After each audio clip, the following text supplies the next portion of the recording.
L'histoire se déroule dans la vallée du Nil en 3600.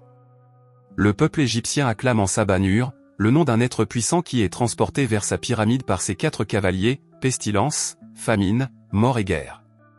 Tout est prêt pour accomplir un rituel qui transférera la conscience dans Sabanur dans le corps d'un mutant doté de capacités régénératrices qui le rendront immortel. À l'extérieur, certains citoyens égyptiens trahissent en Sabanur et font glisser d'énormes piliers dans la pyramide pour le tuer, lui et tous ceux qui se trouvent à l'intérieur. Les chevaliers combattent les traîtres tandis que les piliers commencent à détruire la pyramide et à écraser tout le monde.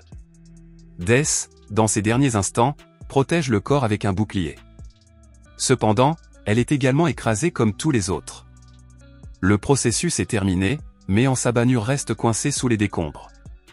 Dans l'Ohio de 1983, une classe de lycée discute de la façon dont Eric Lancher, mieux connu sous le nom de Magneto, a attaqué le sommet de la paix et le président, mais a été arrêté par Raven Darkholm, agissant sous le pseudonyme de Mystique.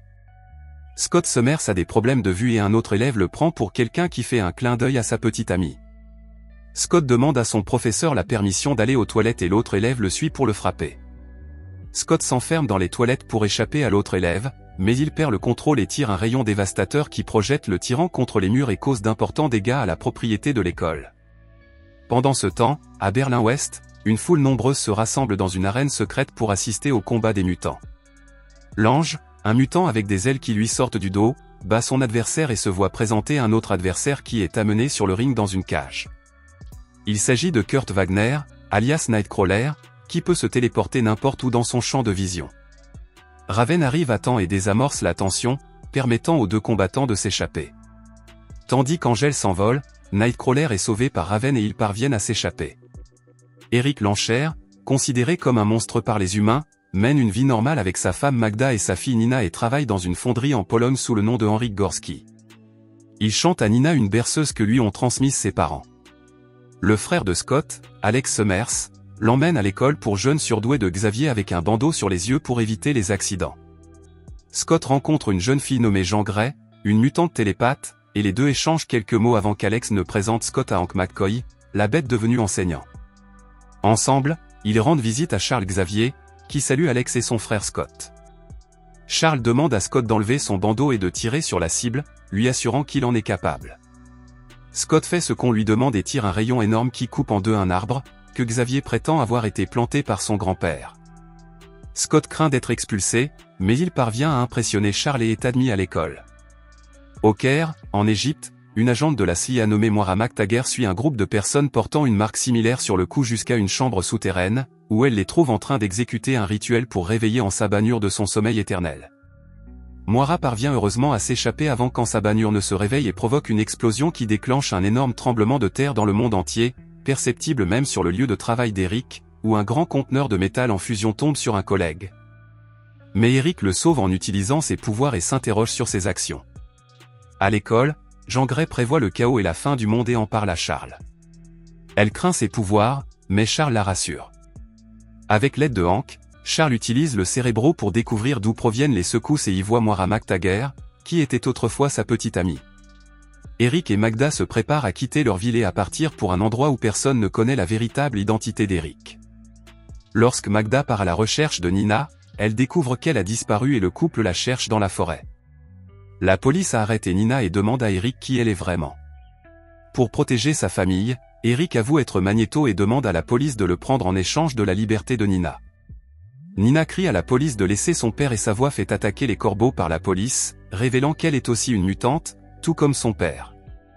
Un agent armé d'un arc et de flèches la touche accidentellement, tuant Nina et Magda.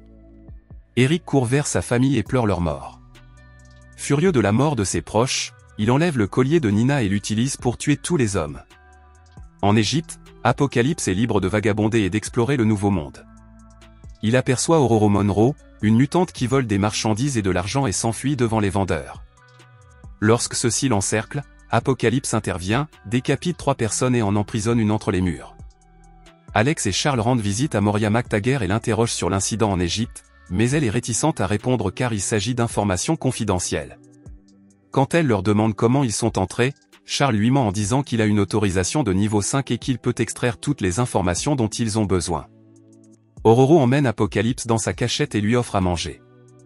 Apocalypse utilise la télévision pour apprendre la langue humaine et tout ce qui concerne le nouveau monde humain.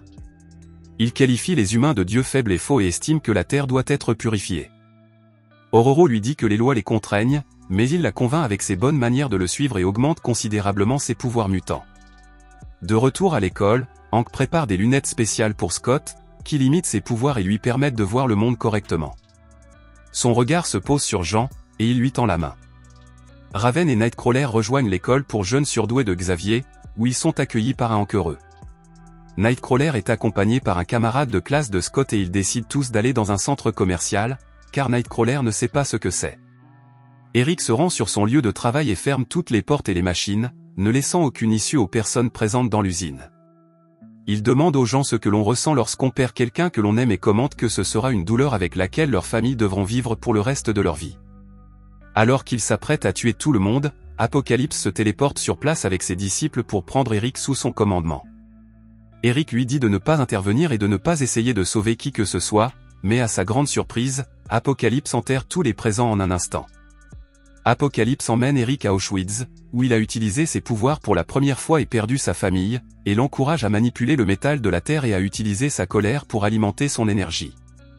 Eric commence à détruire les autres bâtiments autour de lui tandis qu'Apocalypse jure de construire un monde meilleur. L'incident en Pologne fait la une des journaux et Peter Maximoff, mieux connu sous le nom de Quicksilver, regarde les informations. Lorsque sa mère vient le surveiller, il change de chaîne et fait semblant de jouer à des jeux vidéo, mais sa mère sait qu'il regarde les informations, et plus précisément Eric, et lui dit de ne pas le poursuivre. Charles et Alex, accompagnés de Moira, retournent à l'école et Charles est surpris de voir Raven. Lorsque Raven salue Moira, celle-ci est surprise de voir qu'elle ne se souvient pas d'elle, et Charles explique à Raven qu'il a effacé les souvenirs de Moira lorsqu'elle est partie. Raven lui raconte la situation d'Eric et ils utilisent Cérébro pour le localiser. Lorsque Charles trouve Eric, il tente de le convaincre de le suivre pour l'aider, mais Eric répond qu'il a essayé de vivre la vie que Charles voulait pour lui, mais que le monde ne l'a pas laissé tranquille et lui à tout prix. Eric jure de faire de même avec tous les autres et Charles sent une autre présence près d'Eric. Apocalypse perçoit les pouvoirs de Charles et prend le contrôle de celui-ci. Il peut se connecter à tout ce qu'il veut et fait exploser toutes les armes nucléaires. Charles demande à Alex de détruire Cérébro pour arrêter Apocalypse. Alors qu'il s'enfuit, l'Apocalypse se téléporte à leur position et emmène Charles avec lui. Alex, désespéré, tente de sauver son ami, mais finit par faire exploser les machines de Hank, provoquant une énorme explosion. Quicksilver fait une entrée spectaculaire et sauve tout le monde sans que personne ne soit blessé.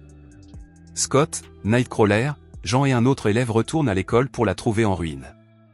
Lorsque Scott cherche son frère, Hank lui dit qu'il était trop près de l'explosion et qu'il n'a pas été possible de le sauver.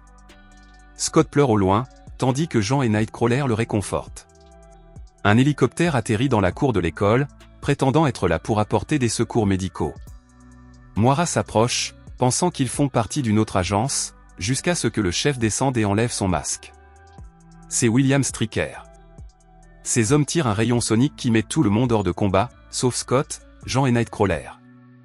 Scott demande à Nightcrawler de faire entrer tout le monde dans l'hélicoptère, et Jean les protège.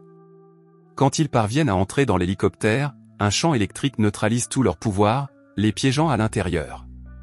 Stryker emmène les mutants dans son complexe et jette Raven, Hank, Moira et Peter dans une cellule. Lorsque les quatre tentent de négocier et de l'avertir de l'apocalypse, il rejette simplement leur proposition et s'en va. Dans la cellule, Peter demande à Raven si Eric est un méchant et lui avoue qu'il est son père. Soudain, tout le monde dans le monde entier peut entendre le message que Charles envoie avec l'aide d'Apocalypse et il envoie secrètement un message que seul Jean peut entendre. Les trois rejoignent alors la cellule et Scott fait sauter la porte pour libérer Moira et les mutants, qui se dirigent vers Charles.